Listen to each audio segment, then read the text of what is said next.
Hey everybody, Vanderbilly. This is Gary. I was just getting ready to shoot a video showing how to put a headstock decal on. This is Jody's neck. I said I was going to showcase it, as I build it, so I figured I'd make a video showing how to put a decal on the headstock while I do his.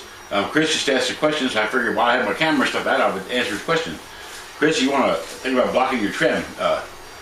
This is my guitar build. You probably can't see it from there, but the trim is sitting off the body 1/8 inch on the back. This is a floating trim.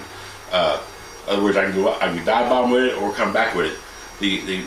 I set my guitars up with, this is the raffle guitar. I set mine up where it's flat against the body. That's why I like them. I did this, my son wanted to borrow it, he wanted it floated, so I set it up for him like that. I set mine up flat against the body. There's a reason I do that. You still dive bomb with it, and it comes right back and lays against the body and right back in tune, of course. This doesn't have any problem staying in tune either.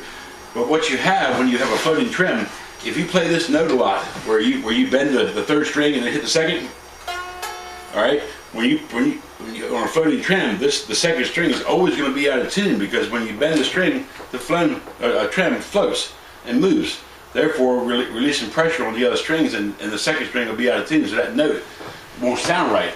Now on this, when it's against the body, I play that note a lot. When it's against the body, the trim doesn't move, and then the second string will be in tune when you go to plug it.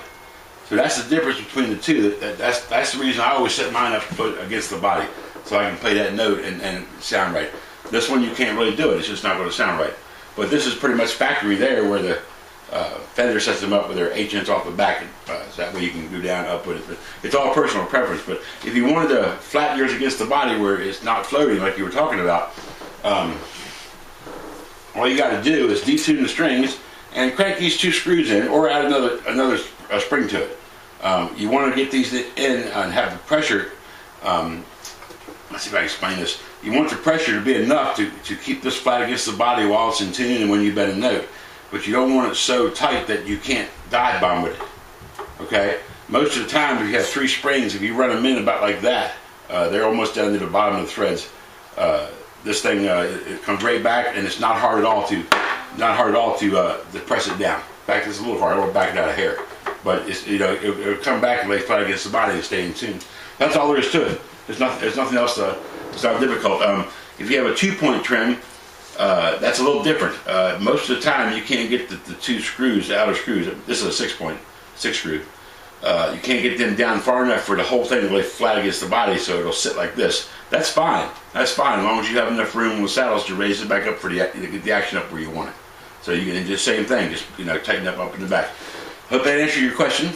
I'm going to wrap this one up and start over and shoot one and show you how to put a decal on there. And I'll see you later.